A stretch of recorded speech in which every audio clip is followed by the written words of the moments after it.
నేను చెప్తాను కదా, మనకు 33 కోట్ల దేవీ దేవతలు ఉన్నారు కదా, ఎవరికి ఇంత హాని కూడా కాదా? ఏ దేవుడికి ఇంత హాని కాదు, ఏ దేవతకు కూడా ఇంత హాని కాదు. 33 కోట్ల దేవతలకు దేవుళ్ళకు ఏం కాదు. వాళ్ళ పేరు మీద వీళ్ళకే బాధ అవుతుంది. ఎందుకంటే వాళ్ళ పేర్లు వాడుకోకపోతే వీళ్ళకు పూట గడవదు, వీళ్ళ రాజకీయం గడవదు. చిన్న చిన్న స్థాయి గ్రామాల్లోకి కూడా ఈ మతవాదం వచ్చింది, ఊర్లను డిస్టర్బ్ చేసింది. చిన్న గ్రామాలు, ఒక 500-600 మంది ప్రజలు కూడా లేని గ్రామాల్లోకి కూడా ఈ మతం చొరబడ్డది. అంతకుముందు కూడా ఉన్నది మత రాజకీయం చొరబడ్డది. మత రాజకీయం చొరబడి అక్కడున్న 500-600 మంది ప్రజలను డిస్టర్బ్ చేసింది, వాళ్ళ మధ్య గొడవలు రాజేసింది. అట్లా తయారు చేసింది బీజేపీలు.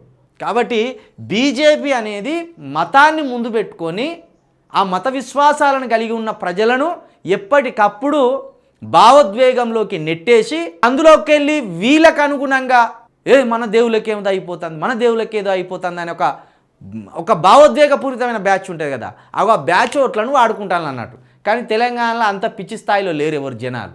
కాబట్టే అది గాలివాటం లెక్క ఉన్నది.